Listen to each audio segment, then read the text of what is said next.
મિત્રો ચોમાસું આવી ગયું છે ને શું મિત્રો ચોમાસામાં તમારે પણ આંબાના રોપડાની કલમ કરવી હોય વિડીયો જોયા પછી 110% તમને પણ આંબાની રોપડાની કલમ કરતા આવડી જવાની છે। તો કલમ વાળવા માટે તમારે શું કરવાનું છે મિત્રો, તમારે જ્યાં આંબાની કલમ વાળવી હોય તેની ડાળ આવી રીતના કાપી લેવાની છે। પછી ડાળ કાપ્યા પછી મિત્રો તમારે એ ડાળના આવી રીતના કટકા બે કરી લેવાના છે। તમારે જેટલી પણ રોપડા બનાવવા હોય તેટલા તમારે કટકા આવી રીતના કરી લેવાના છે। કટકા કર્યા પછી મિત્રો તમારે આ કટકાને વચ્ચોવચ ચાકુથી આવી રીતના એની સાયલું કાઢી નાખવાની છે, જેથી અહીંથી જ એની મૂળિયાની શરૂઆત થશે। એટલે આવી રીતના તમારે સાયલું કાઢી નાખવાની છે। ઉપરનો આવી રીતના ખરાબ ભાગ હોય તો તેને પણ આવી રીતના આપણે કાપી નાખશું ચાકુના મદદ। પછી મિત્રો તમારે શું કરવાનું છે, પછી મિત્રો આપણે એલોવેરા લઈ લેવાનું છે અને એલોવેરાના આવી રીતના કટકા કરી નાખવાના છે। આપણે જેટલી કલમો રોપા કરવા હોય તેટલા આપણે કટકા કરી લેવાના છે। મારે એ 2 કરવાના છે તો મેં 2 કટકા કરી લીધેલા છે।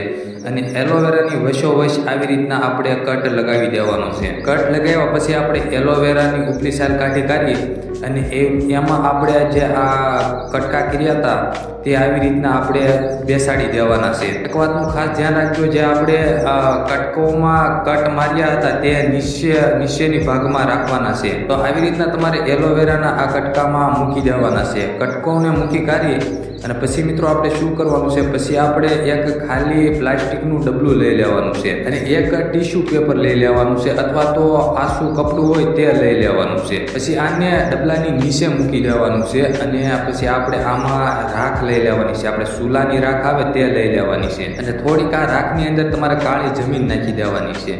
કાળી જમીન ન હોય તો પણ ચાલશે, ખાલી રાખથી પણ કામ થઈ જવાનું છે। તમારે આ કલમોને નીચે મૂકી કાઢીએ અને પછી ઉપરથી આપણે રાખ નાખી દેવાની છે। આપણે ત્યાં સુધી રાખ નાખવાની છે જ્યાં સુધી આપણે આ કટકા બુરાઈ ન જાય, ત્યાં સુધી આપણે એલોવેરાને દેખાતા બંધ ન થઈ જાય ત્યાં સુધી આપણે આને ઉપર સુધી રાખનું ડબલું ભરી દેવાનું છે। પછી શું કરવાનું છે મિત્રો, પછી આપણે આમાં થોડુંક એટલું આપણે આ રાખ પલળી જાય ત્યાં સુધી આપણે આમાં પાણી નાખી દેવાનું છે। પછી મિત્રો તમે 15 દિવસ પછી જોશો એટલે આમાંથી જે કોટા હશે તે ફૂટી કાઢી અને ડબલાની બહાર નીકળી ગયા હશે। એક વાતનું ખાસ ધ્યાન રાખવાનું છે કે મિત્રો આ ડબલાને આપણે સુરક્ષિત જગ્યાએ મૂકી દેવાનું છે કે જ્યાં આને કોઈ અડે નહીં। પછી મિત્રો આપણે શું કરવાનું છે, પછી આપણે આને હજી આ કોટા નાના છે એટલે એને પાણી પાઈ દેવું અને હજી થોડાક દિવસ રહેવા દઈશું। પછી મિત્રો હજી તમે 10 દિવસ રહેવા દઈશું એટલે તમે આ કોટા મોટા થઈ જશે।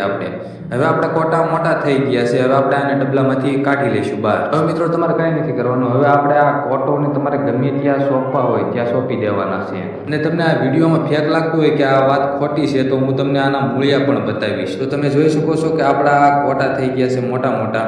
હવે આને આપણે તમે જોઈ શકો છો કે આના જો મૂળિયા નીકળી ગયા છે, એટલે આ જે આપણે ડાળ છે તે ઉગી કાઢી અને મોટી થઈ જાય અને કલમ વાળેલી જ આવે। તમે ગમે ત્યાં આંબાની કલમ લીધેલી હોય તેની જ આ કલમ થાય, તેમાં જેવું ફળ આવે એવું જ આમાં